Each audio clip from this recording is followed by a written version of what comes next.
Madame la vice-présidente, chers collègues, donc ce règlement d'intervention représente l'une des pierres angulaires de l'action régionale et mérite donc un intérêt tout particulier. Cette assemblée connaît l'attachement de notre groupe à la bifurcation de l'économie de notre pays et de notre région. Nous savons aujourd'hui, scientifiquement, que nous ne pourrons continuer à piloter le développement économique et environnemental ainsi. Et d'ailleurs, la terminologie choisie par la région est assez révélatrice de cette tendance. Qu'est-ce qu'un développement environnemental? Quelle place l'environnement a en comparaison de celui de l'économie? Ce sont ces sujets qui ont été débattus sur la question du développement durable depuis des années et qui animent encore aujourd'hui les débats autour de la RSE, la responsabilité sociale et environnementale, y compris dans la récente directive européenne, la CSRD. Pourquoi tant de frilosité, mes chers collègues, à engager ce virage?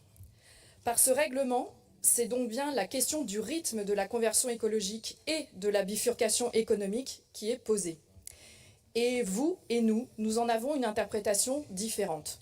Nous pensons qu'il faut accélérer cette bifurcation. Alors, quelques remarques à partager avec vous. 400 pages de réglementation. Est-ce bien raisonnable? Nous avons besoin de simplification pour faciliter la compréhension de nos fonctionnements, non seulement auprès de nos concitoyens, mais de nos élus. Si nous poursuivons ainsi, de nombreux acteurs, et notamment les plus petits, seront évincés de la partie. Par ailleurs, ce document contient trop d'informations disparates, de nature différente. Il gagnerait donc, d'après nous, à être scindé. Je pense notamment à l'ESS, mais pas seulement.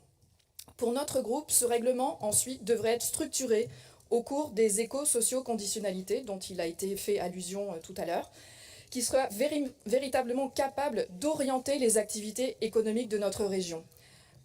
Comme vous le savez, un premier pas a été fait, mais il convient d'aller beaucoup plus loin. Et je rejoins ma collègue sur la question des éco-socio-conditionnalités appliquées à l'égalité femmes-hommes.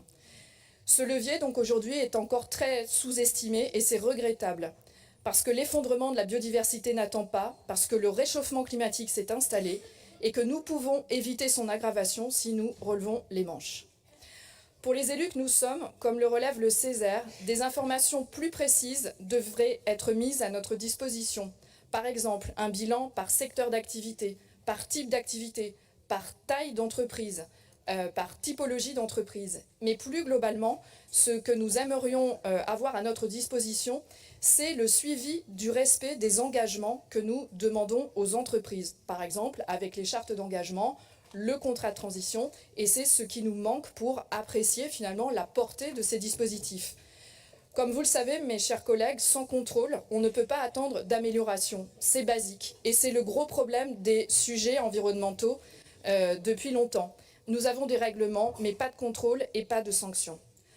Enfin, des éléments que nous approuvons côtoient des critères plus discutables, tels que le soutien à l'exportation, le sous-investissement de la question de la souveraineté économique qui nous paraît être un aspect fondamental, et le fait d'intégrer l'ESS dans un régime d'aide globale alors que cette économie fonctionne sur d'autres valeurs, comme vous le savez. Donc c'est dans cet état d'esprit que nous vous proposerons plusieurs amendements. Le premier, la mise en place d'un comité de suivi du régime d'intervention des aides régionales économiques et environnementales. Deuxièmement, la prise en compte de l'empreinte écologique dans l'ensemble de ces informations demandées aux entreprises. Troisièmement, la création d'une aide réutilisation des eaux usées traitées qui soit responsable, et nous l'expliquerons. Une meilleure prise en compte, enfin, du changement climatique dans les aides économiques, donc mes collègues les présenteront. Merci beaucoup.